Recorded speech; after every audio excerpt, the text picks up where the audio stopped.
കേരളത്തിലെ D G പിയെ തീരുമാനിക്കുന്നത് RSS ആണോ? എന്താ RSSന്റെ ജോലിയല്ലല്ലോ അത്. പിന്നെന്താ അങ്ങനെ ചോദിക്കാൻ പക്ഷെ കാര്യം? RSSന്റെ ജോലിയാണ് എന്ന് പറഞ്ഞുകൊണ്ട് നിരവധി പോസ്റ്റുകൾ ഇപ്പോൾ രംഗത്ത് വരികയാണ്. അജിത് കുമാറിന് സ്ഥാനക്കയറ്റം ലഭിച്ചിരിക്കുകയാണ് DGP ആയിട്ട്. മന്ത്രിസഭാ ആ, യോഗത്തിലെ തീരുമാനമാണ്. നിലവിൽ അല്ല അനധികൃത സ്വത്ത് സമ്പാദന കേസ്, അതോടൊപ്പം തന്നെ പൂരം കലക്കൽ, തൃശ്ശൂർ പൂരം കലക്കൽ ആ, തുടങ്ങിയ സംഭവങ്ങളിലൊക്കെ അദ്ദേഹത്തിനെതിരെ അന്വേഷണം നടന്നുകൊണ്ടിരിക്കുകയാണ്. അതിനിടയിലാണ് ഇപ്പം മന്ത്രിസഭ തീരുമാനം ഉവ്വ് ഉണ്ടായിരിക്കുന്നത് ഉവ്വ് ഉവ്വ്. DGP ആയി ഉയർത്തും. അല്ല, DGP ആയിട്ട് പ്രൊമോഷൻ അദ്ദേഹത്തിന് കൊടുക്കേണ്ട സമയത്ത് കൊടുക്കണം. ഉം. അതാണ് അതിനകത്തുള്ള കാര്യം. അതിനകത്ത് RSSന് ബന്ധമൊന്നുമില്ല. RSS അതിനകത്ത് എന്ത് പറയാനാ? ഇതിപ്പോ ഈ വിജിലൻസ് കേസ് ഇദ്ദേഹത്തിനെതിരെ നടക്കുന്നുണ്ട്. അനധികൃത സ്വത്ത് അതെ. സമ്പാദനം, വരുമാനത്തിൽ കൂടുതൽ. വീടെടുക്കുന്നത് ആ, അതെ. അത് ആ കേസിൽ അദ്ദേഹം കൃത്യമായ മറുപടി എന്തോ കൊടുത്തിട്ടുണ്ടെന്ന് കേൾക്കുന്നു. അതിൻ്റെ വിശദാംശങ്ങൾ പുറത്തു വന്നിട്ടില്ല.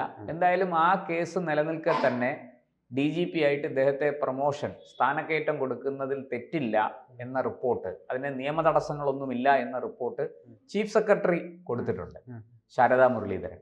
ആ റിപ്പോർട്ടിന്റെ അടിസ്ഥാനത്തിലാണ് മന്ത്രിസഭ ഇദ്ദേഹത്തിന് സ്ഥാനക്കയറ്റം കൊടുക്കാൻ തീരുമാനിച്ചതെന്നാണ് പുറത്തു വരുന്ന വിവരം. അല്ലെ, ഏതെങ്കിലും ഒരു IPS ഉദ്യോഗസ്ഥന്റെ സ്ഥാനക്കയറ്റത്തിന് തടസ്സമാകുന്ന രീതിയിലുള്ള ഒരു അന്വേഷണം ADGP അജിത് കുമാറിനെതിരെ നടക്കുന്നില്ല എന്ന് കഴിഞ്ഞ ദിവസം ചേർന്ന IPS സ്ക്രീനിംഗ് കമ്മിറ്റി നിലപാടെടുത്തിരുന്നു.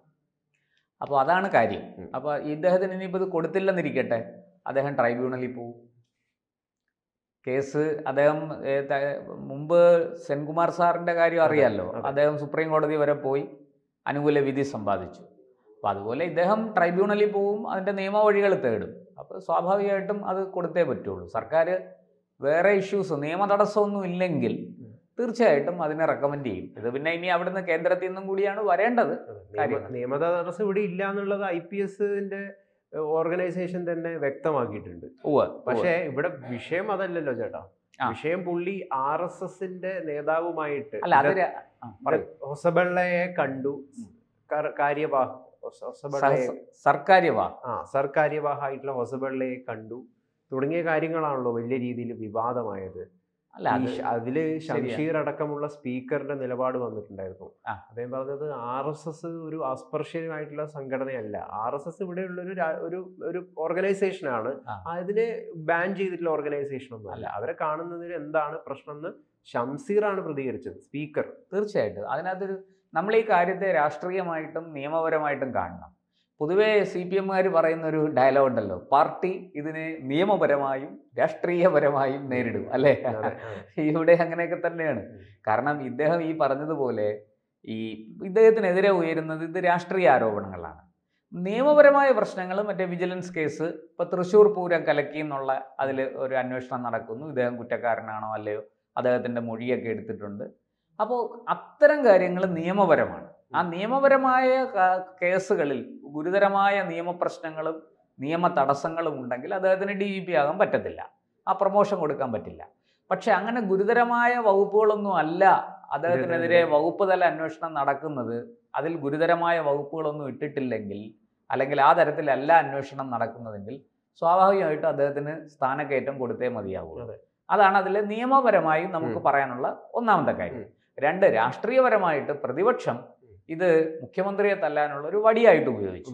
തീർച്ചയായിട്ടും ഇദ്ദേഹം അവിടെ പോയി RSSന്റെ സർക്കാര്യവാഹ് ദത്താത്രേയ ഹൊസബളയെ കണ്ടു. അതിനുശേഷം അദ്ദേഹം പലപ്പോഴും ഈ ADGP ആയിരിക്കുമ്പോഴും അതിനു മുമ്പും RSSന്റെ പല നേതാക്കളെയും കണ്ടിട്ടുണ്ട്. ഇതിപ്പോൾ കണ്ട് 1 വർഷം കഴിഞ്ഞാണ് ആ വിഷയം ചർച്ചയാകുന്നത്.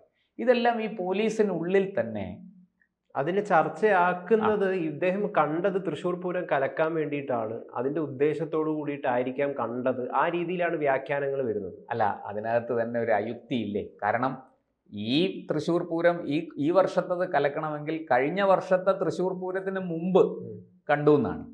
അതെന്തൊരു വലിയൊരു, ഈ 1 വർഷത്തിൽ കൂടുതൽ നീണ്ടു നിൽക്കുന്ന ഗൂഢാലോചന. ഇതൊക്കെ അരിയാഹാരം കഴിക്കുന്നവർ വിശ്വസിക്കണ്ടേ? ചുമ്മാ അങ്ങ് പറഞ്ഞാൽ മതിയോ? ഇവിടെ അദ്ദേഹം ഈ പലരെയും ADGP ആയിരുന്നപ്പോഴും IG ആയിരുന്നപ്പോഴും അദ്ദേഹം പലരെയും കണ്ടിട്ടുണ്ട്. അത് പോലീസിൻ്റെ എന്താ പറയണ്ടേ ഒരു സ്വഭാവമാണ്. അവർ പലരെയും പോയി കാണും, സമ്പർക്കം വയ്ക്കും. അവരുടെ കേസ് അന്വേഷണവുമായി ബന്ധപ്പെട്ട് അല്ലെങ്കിൽ അവരുടെ നടപടിക്രമങ്ങളുമായി ബന്ധപ്പെട്ട് ലോ ആൻഡ് ഓർഡർ, ക്രമസമാധാന നില കൈകാര്യം ചെയ്യുന്നതുമായി ബന്ധപ്പെട്ട വിഷയങ്ങളാണ് അതൊക്കെ. അപ്പോൾ തീർച്ചയായിട്ടും അവർ ഉത്തരവാദപ്പെട്ട രാഷ്ട്രീയ പാർട്ടികളുടെയും സംഘടനകളുടെയും ഒക്കെ തലപ്പത്തിരിക്കുന്ന ആൾക്കാരെ കാണും. ഇപ്പോൾ CPM-ന്റെ തലപ്പത്തിരിക്കുന്ന ആൾക്കാരെ കണ്ടാൽ അത് ശരിയും, അല്ലെങ്കിൽ കോൺഗ്രസിൻ്റെ തലപ്പത്തിരിക്കുന്ന ആൾക്കാരെ കണ്ടാൽ അത് ശരിയും, അല്ലാത്ത ഈ RSSന്റെ തലപ്പത്തിരിക്കുന്ന ആൾക്കാരെ കണ്ടാൽ അത് തെറ്റുമാകുന്നത് എങ്ങനെയാണ്? ഞാൻ ഒരു സംഭവം പറയാം. BJP 2014 അധികാരത്തിൽ വന്നു. ഞാൻ തിരുവനന്തപുരത്ത് അന്ന് റിപ്പോർട്ടിങ്ങിലുള്ള കാലമാണ്. അന്ന് RSSന്റെ സർസംഘചാലക് മോഹൻജി ഭാഗവത് തിരുവനന്തപുരത്ത് ഒരു പരിപാടിയിൽ എന്തോ പങ്കെടുക്കാൻ എത്തി അദ്ദേഹം. അപ്പോൾ അദ്ദേഹം അന്ന് തിരുവനന്തപുരത്ത് എനിക്ക് തോന്നുന്നു അദ്ദേഹം അവിടെ കാര്യാലയത്തിന് തന്നെയാണ് താമസവും തോന്നുന്നു. അതോ അന്ന് ഈ പറഞ്ഞ പോലെ സുരക്ഷാ പ്രശ്നങ്ങൾ കൊണ്ട് ഹോട്ടലാണോ എന്നറിയില്ല. എന്തായാലും അദ്ദേഹം ഒരു സ്ഥലത്ത് ഒരു വീട്ടിൽ കൊണ്ടുമാണ് താമസം. അപ്പോൾ അവിടെ അദ്ദേഹത്തെ കാണാൻ ഒരു കേന്ദ്ര പൊതുമേഖലാ സ്ഥാപനത്തിൻ്റെ MD, ഇപ്പം ഞാനതിനി പറഞ്ഞാൽ അത് വീണ്ടും വിവാദമാകും, അതുകൊണ്ട് ഞാൻ അത് പറയുന്നില്ല, MD ആയിരിക്കുന്നയാൾ വന്നു. അദ്ദേഹം ഒരു അറിയപ്പെടുന്ന കോൺഗ്രസ് പ്രവർത്തകനാണ്. അന്നും കോൺഗ്രസ്സാണ്, ഇന്നും കോൺഗ്രസ്സാണ്.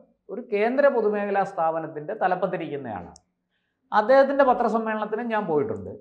അദ്ദേഹം ആ സ്ഥാനത്ത് വന്നെങ്കിലും അടിസ്ഥാനപരമായിട്ട് അദ്ദേഹം ഒരു കോൺഗ്രസ് പ്രവർത്തകനായിരുന്നു നേരത്തെ. പിന്നെ പറഞ്ഞ് വലിയ സ്ഥാനത്തൊക്കെ എത്തി. അവിടെ ഇരുന്നുകൊണ്ട് രാഷ്ട്രീയ പ്രവർത്തനം നടത്താൻ പറ്റില്ലല്ലോ. അദ്ദേഹത്തിൻ്റെ രാഷ്ട്രീയം ഒരു വഴിക്ക് പോയി, അദ്ദേഹത്തിൻ്റെ ഔദ്യോഗികമായ കാര്യങ്ങൾ വേറൊരു വഴിക്ക് പോയി. ഇദ്ദേഹം എല്ലാവർക്കും അറിയുന്നയാളാണ്. അന്നത് അദ്ദേഹം അവിടെ കണ്ടത് ചാനലുകാരവിടെ ഉണ്ടായിരുന്നു, പത്രക്കാരുണ്ടായിരുന്നു, പലരും, എന്നെപ്പോലെ പലരും അവിടെ ഉണ്ടായിരുന്നു. ആർക്കും അതിലൊരു അസ്വാഭാവികത തോന്നില്ല. എന്നാലോചിക്കണം, RSSന്റെ സർസംഘചാലകനെയാണ് വന്ന് കാണുന്നത്. കേന്ദ്രമന്ത്രിമാരെ അല്ലെങ്കിൽ പ്രധാനമന്ത്രിയോ അങ്ങനെയുള്ള ആരെയല്ല കണ്ടത്, RSSന്റെ സർസംഘചാലകൻ. അപ്പോൾ അദ്ദേഹം അവിടെ വന്നു, ഇദ്ദേഹമായിട്ടൊരു 10 മിനിറ്റ് സംസാരിച്ചു, എന്തൊക്കെയോ ചില കാര്യങ്ങൾ സംസാരിച്ചു. അതിനുശേഷം വളരെ സന്തോഷത്തോടെ രണ്ടുപേരും യാത്ര പറഞ്ഞു. അദ്ദേഹം യാത്ര പറഞ്ഞ് പിരിഞ്ഞു, അദ്ദേഹത്തെ സന്തോഷത്തോടെ യാത്രയാക്കി. അപ്പോൾ എന്തോ ഔദ്യോഗികമായതോ അല്ലാത്തതോ ആയ എന്തോ ഒരു കാര്യം സംസാരിക്കാൻ വന്നതാണ്. അദ്ദേഹം കുറച്ച് നാൾ കഴിഞ്ഞ് ഒരു 3 മാസമോ ഒരു 6 മാസം തികച്ചിരുന്നില്ല, പുള്ളി റിട്ടയർ ചെയ്തു, വീട്ടിൽ പോയി. അപ്പോൾ അതിൽ നിന്ന് എന്തെങ്കിലും ലാഭം ഉണ്ടാക്കാനായിട്ട് RSSന്റെ സർസംഘചാലകനെ പോയി കണ്ടു എന്ന് പറയുന്നത് തെറ്റല്ലേ? ഇത്രയും നല്ലൊരു ഉദാഹരണം ഞാനിത് നേരിട്ട് കണ്ടയാളാണ്. അദ്ദേഹം അത് കഴിഞ്ഞ് അദ്ദേഹത്തിൻ്റെ കാലാവധി കഴിഞ്ഞപ്പോൾ വിരമിച്ച് വീട്ടിൽ പോയി. ഇപ്പോഴും അദ്ദേഹം തിരുവനന്തപുരത്തുണ്ട്. എനിക്ക് അറിയുന്നയാളാണ്, എല്ലാവരും അറിയുന്ന ആളാണ്. ഞാനത് പേര് പറഞ്ഞ് ഇനി ഒരു വിവാദം, ഇപ്പോൾ എന്തെങ്കിലും നമ്മൾ പറഞ്ഞു പോയാൽ ഈ ദൃശ്യമാധ്യമങ്ങൾക്കെല്ലാം ഇത് വിവാദം ഉണ്ടാക്കാൻ വളരെ എളുപ്പമാണ്. ഇതുപോലെ അദ്ദേഹം സർവീസിലിരിക്കുന്ന കാലത്താണ് പോയത്, യൂണിഫോമിൽ അല്ല. അദ്ദേഹം യൂണിഫോമിലും പോയിട്ടുണ്ട്, അല്ലാതെയും പോയിട്ടുണ്ട്. ഇതൊക്കെ ഔദ്യോഗികമായിട്ട് തന്നെ. ഞാൻ മുമ്പ് പറഞ്ഞില്ലേ, ക്രമസമാധാന നിലയെ സംബന്ധിക്കുന്ന കാര്യങ്ങൾ. ഇപ്പോൾ നാളെ ഒരു സംഘപരിവാറിൻ്റെ ഒരു മാർച്ച് നടക്കുന്നു എന്തെങ്കിലും ഒരു വിഷയത്തിൽ.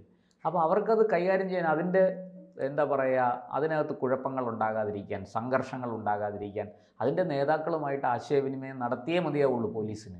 അതെങ്ങനെയാണ് ഒരു ഗുരുതരമായ കുറ്റമാകുന്നത്? അല്ലെങ്കിൽ അതെങ്ങനെയാണ് ആക്ഷേപം ചൊരിയുന്നത്? എന്തിനാണ് അതിൽ? എനിക്കത് മനസ്സിലാകുന്നില്ല. സർക്കാരിൻ്റെ ഒരു പ്രധാന സ്ഥാനത്തിരിക്കുന്ന ഒരു DGP പോലുള്ള ഒരാൾ ഒരു RSS പോലുള്ള ഒരു സംഘടനയുടെ ADGP ആയിരിക്കുന്ന സമയത്ത് RSS പോലുള്ള ഒരു സംഘടനയുടെ നേതാക്കളെ പോയിട്ട് കാണുമ്പോൾ അതിൽ രാഷ്ട്രീയ പാർട്ടികൾ സ്വാഭാവികമായിട്ടും പ്രതിപക്ഷ പാർട്ടികളൊക്കെ ആരോപണങ്ങളും അതോടൊപ്പം തന്നെ വിമർശനങ്ങളും ഉന്നയിക്കും. പക്ഷെ ഇവിടെ DGP കാണിക്കേണ്ടിയിരുന്നൊരു മര്യാദ എന്താണെന്ന് വെച്ച് കഴിഞ്ഞാൽ, എന്താണ് പോയി സംസാരിച്ചത്? ആ കൂടിക്കാഴ്ചയിൽ നിങ്ങൾ എന്തൊക്കെ കാര്യങ്ങളാണ് വർത്തമാനം പറഞ്ഞത്? അതൊന്നും അദ്ദേഹം പറഞ്ഞിട്ടില്ല. അല്ല, അദ്ദേഹം പറയേണ്ടടുത്ത് പറഞ്ഞിട്ടുണ്ട്. അദ്ദേഹത്തിനോട് ആരാണോ വിശദീകരണം സമൂഹത്തിന്റെ അതിനകത്തൊരു പ്രശ്നമുണ്ട്. പോലീസുകാർക്ക് അങ്ങനെ പൊതുസമൂഹവുമായിട്ട് അങ്ങനെ ഒരു ഇന്ററാക്ഷൻ പാടില്ല. കേരള പോലീസ് ചട്ടം അനുസരിച്ചാണ് അവർ, ഈ കേരള സർവീസ് റൂളുണ്ട്, അതിൽ തന്നെ പോലീസിന് പ്രത്യേകം നിയമങ്ങളുണ്ട്. അതനുസരിച്ചേ അവർക്ക് പെരുമാറാവും, അത് പ്രോട്ടോക്കോളാണ്. അപ്പോൾ അദ്ദേഹത്തിനോട് വിശദീകരണം ചോദിച്ചു. അദ്ദേഹത്തിൻ്റെ മേലുദ്യോഗസ്ഥൻ അദ്ദേഹം വിശദീകരണം കൊടുത്തിട്ടുണ്ട്. ആ വിശദീകരണത്തിൽ തൃപ്തിയുള്ളത് കൊണ്ടായിരിക്കുമല്ലോ ചീഫ് സെക്രട്ടറിയും DGPയും പിന്നെ വിജിലൻസ് ഡയറക്ടറും ഒക്കെ അടങ്ങുന്ന ഒരു സമിതി അദ്ദേഹത്തിൻ്റെ പേര്, ഇത് കുഴപ്പമില്ല, ഈ കേസിൽ പ്രശ്നമില്ല, നിയമപരമായിട്ട് നിയമ തടസ്സങ്ങളൊന്നുമില്ല, അദ്ദേഹത്തിന് നിയമപരമായി DGP ആകാനുള്ള യോഗ്യതയുണ്ട്, മുന്നോട്ട് പോകാമെന്ന് സർക്കാരിന് റിപ്പോർട്ട് കൊടുത്തത്. ഇല്ലെങ്കിൽ ഇത് നാളെ ആരെങ്കിലും കോടതി ചോദ്യം ചെയ്താൽ ഇവരെല്ലാം തൂങ്ങും. അപ്പോൾ നിയമ തടസ്സങ്ങളൊന്നുമില്ലാത്ത, നിയമപരമായി തെറ്റല്ലാത്ത ഒരു കാര്യമാണെന്ന് വ്യക്തമാണ്. അപ്പം ഇപ്പം ഗൗതം പറഞ്ഞതുപോലെ അദ്ദേഹത്തിനോട് വിശദീകരണം ചോദിച്ചു, അദ്ദേഹം വിശദീകരണം കൊടുത്തു. ഇതെല്ലാം ഒരു പോലീസുകാരനും പൊതുസമൂഹത്തിൽ വന്ന് നിന്ന് അയ്യോ ഇങ്ങനെയാണേ, ഞാൻ ഇന്ന കാര്യത്തിനാണേ, അങ്ങനെ പറയാൻ സാധിക്കില്ല. അത് പോലീസിൻ്റെ ചട്ടത്തിനും വകുപ്പിനും ഒന്നും നിരക്കുന്നതല്ല. അങ്ങനെ ചെയ്താൽ അയാൾക്ക് നടപടി നേരിടേണ്ടി വരും. വകുപ്പിനകത്തുനിന്ന് തന്നെ നടപടി നേരിടേണ്ടി വരും. അതുകൊണ്ട് പൊതുസമൂഹത്തെ ബോധ്യപ്പെടുത്താൻ അദ്ദേഹം ബാധ്യസ്ഥനല്ല. പക്ഷെ അദ്ദേഹത്തിൻ്റെ മേലുദ്യോഗസ്ഥരെയും ആ വകുപ്പിൽ ഇപ്പോൾ ആഭ്യന്തര സെക്രട്ടറിയുടെ അടുത്ത് ആഭ്യന്തര സെക്രട്ടറിക്കും റോളുണ്ടല്ലോ ഈ DGPയെ തീരുമാനിക്കുന്നതിൽ. ഇവരൊക്കെ അടങ്ങുന്ന ഒരു സ്ക്രീനിങ് കമ്മിറ്റിയാണല്ലോ ഇദ്ദേഹത്തിൻ്റെ പേര് കൊടുക്കേണ്ടത്. ആ സ്ക്രീനിങ് കമ്മിറ്റിയിൽ കൃത്യമായിട്ട് ഇദ്ദേഹത്തിന് എന്തെങ്കിലും തരത്തിലുള്ള നിയമപരമായ തടസ്സമുണ്ടെങ്കിൽ അവർ ആ ഒബ്ജക്ഷൻ നോട്ട് അതിൽ എഴുതും. ഒരു സംശയവും വേണ്ട. കാരണം ഇല്ലെങ്കിൽ നാളെ തൂങ്ങുന്നത് അവരായിരിക്കും. അതിനെ മറികടന്നുകൊണ്ട് മന്ത്രിസഭയ്ക്ക് അങ്ങനെ പെട്ടെന്നൊന്നും തീരുമാനിക്കാൻ പറ്റില്ല. RSSനെ പിണക്കിക്കൊണ്ട് പിണറായി വിജയന് അല്ല, അത് രാഷ്ട്രീയമാണ്. അല്ല, അങ്ങനെ ഒരു രാഷ്ട്രീയം കളിക്കാൻ പറ്റില്ല എന്നുണ്ടോ? തീർച്ചയായിട്ടും. ഇന്ന് രാജ്യം ഭരിക്കുന്നത് നരേന്ദ്രമോദിയുടെ നേതൃത്വത്തിലുള്ള ഗവൺമെൻറ്റാണ്. നരേന്ദ്രമോദി തന്നെ ഒരു മുൻ RSS പ്രചാരകനാണ്. അപ്പോൾ തീർച്ചയായിട്ടും അദ്ദേഹത്തിൻ്റെ സംഘടനയോടൊരു സോഫ്റ്റ് കോർണറൊക്കെ ഉണ്ടാവും. അപ്പം ആ തരത്തിൽ അല്ലാതെ RSS പറയുന്നത് അത് അക്ഷരം പ്രതി പിണറായി വിജയൻ അനുസരിക്കുന്നു എന്നല്ല അതിൻ്റെ അർത്ഥം. RSSനെ വെറുതെ ചൊറിയാൻ പോകരുത്, അതിനെ പിണക്കാൻ പോകരുത്. അതിനോട് കൃത്യമായി നമ്മൾ എങ്ങനെയാണോ പെരുമാറേണ്ടത് അങ്ങനെ പെരുമാറുക. അല്ലാതെ അവർക്ക് നിങ്ങൾ പ്രത്യേകിച്ച് ഒന്നും ചെയ്തു കൊടുക്കണ്ട. പഴയ രീതിയിലുള്ള RSS വിരോധം കാണിക്കാൻ പറ്റില്ല. അതിപ്പോൾ സത്യമാണ്. വിരോധവും കാണിക്കാൻ പറ്റില്ല, ശത്രുതയും കാണിക്കാൻ പറ്റില്ല. അതുകൊണ്ടാണല്ലോ കണ്ണൂർ കൊലപാതകങ്ങൾ നിന്നത്. രാഷ്ട്രീയ കൊലപാതകങ്ങൾക്ക് അറുതി ഉണ്ടായത് അങ്ങനെയാണല്ലോ. അതിൽ നിന്ന് തന്നെ നമുക്ക് മനസ്സിലാക്കിക്കൂടെ RSSനോട് ഇനി ഞാൻ കോർക്കാനില്ല. ഇവിടെ ഉള്ള ഭരണം നേരെ ചൊവ്വേ കൊണ്ടുപോകണമെങ്കിൽ കേന്ദ്ര സർക്കാരുമായിട്ട് നല്ല ബന്ധത്തിൽ തുടരണം. അങ്ങനെ തുടരണമെങ്കിൽ RSSനോട് വഴക്കിന് പോകരുത്, അവരോട് മര്യാദയ്ക്ക് പെരുമാറണം എന്നുള്ളത് പിണറായി വിജയനും മനസ്സിലായി, ഇടതുപക്ഷത്തിനും മനസ്സിലായി. അതിൻ്റെ അടിസ്ഥാനത്തിലാണ് അവർ പോകുന്നത്. ഇതിപ്പോൾ ഒരു ADGP ആയിരുന്നയാൾ അവിടെ പോയി കണ്ടു. അദ്ദേഹം കണ്ടത് പകൽ വെളിച്ചത്തിലാണ്. അത് 1 വർഷം ചില്ലറ മാസവും കഴിഞ്ഞാണ് അത് ചർച്ചയാകുന്നത്. അതൊക്കെ ഈ നാട്ടിൽ നിയമവാഴ്ചയില്ലേ? ഇതൊക്കെ ചുമ്മാ അങ്ങനെ ഒരാളിനെ ചെളിവാരി എറിയാനുള്ളതാണോ? അതൊക്കെ രാഷ്ട്രീയമായ ആക്ഷേപങ്ങളും ആരോപണങ്ങളും വരും. അതിനവർ കൃത്യമായിട്ട് മറുപടി കൊടുക്കേണ്ടതുപോലെ കൊടുക്കും. അദ്ദേഹത്തിൻ്റെ സ്ഥാനം പദവിക്ക് നിരക്കുന്ന രീതിയിലേ പെരുമാറാൻ പറ്റുള്ളൂ. അദ്ദേഹത്തിന് രാഷ്ട്രീയക്കാർ മറുപടി പറയുന്നത് പോലെ പറയാൻ സാധിക്കില്ല. അദ്ദേഹം മര്യാദയ്ക്ക് അദ്ദേഹത്തിൻ്റെ മേലുദ്യോഗസ്ഥന് കൃത്യമായ വിശദീകരണം കൊടുത്തിട്ടുണ്ട്. അത് ബോധ്യപ്പെട്ടതുകൊണ്ടാണ് ഇപ്പോൾ അദ്ദേഹത്തിന് ഇങ്ങനെ ഇത് കിട്ടിയത്. എന്തായാലും നിലവിലെ യാതൊരു തരത്തിലുമുള്ള നിയമ തടസ്സവും അദ്ദേഹത്തിന് DGP സ്ഥാനം കൊടുക്കുന്നതിൽ ഇല്ല എന്ന ഒരു മനസ്സിലാക്കലിന്റെ പുറത്താണ് മന്ത്രിസഭയുടെ ഈ തീരുമാനം ഉണ്ടാക്കിയിരിക്കുന്നത്. RSSനോട് അസ്പൃശ്യത ഇല്ല എന്ന് സർക്കാരും കൂടി ഇതിലൂടെ വ്യക്തമാക്കുകയാണ്. തീർച്ചയായിട്ടും അതിലൊരു സംശയമില്ല. ഇനിയിപ്പോൾ മറ്റു ചില കാര്യങ്ങളുണ്ട്. ഈ DGPക്ക് പറഞ്ഞതുപോലെ അദ്ദേഹത്തിൻ്റെ മറ്റ് സീനിയോറിറ്റി, അദ്ദേഹം കേരള പോലീസ് മേധാവി ആകണമെങ്കിൽ മറ്റ് സീനിയോറിറ്റി ഉള്ള ആൾക്കാരുണ്ടോ ഇല്ലയോ അങ്ങനെയൊക്കെയുള്ള ചില കാര്യങ്ങളുണ്ടല്ലോ. ഇപ്പോൾ ഒരാൾ മാത്രമല്ലോ, 4 DGPമാരില്ലേ? അപ്പോൾ അതെല്ലാം കൂടെ നോക്കിയിട്ടായിരിക്കും അദ്ദേഹം ആ കസേരയിലേക്ക് വരണമോ വേണ്ടയോ എന്ന് സർക്കാർ തീരുമാനിക്കുന്നു. എന്തായാലും നമുക്ക് കാത്തിരുന്ന് കാണാം. വിവാദം കനക്കാനിടയുണ്ട്.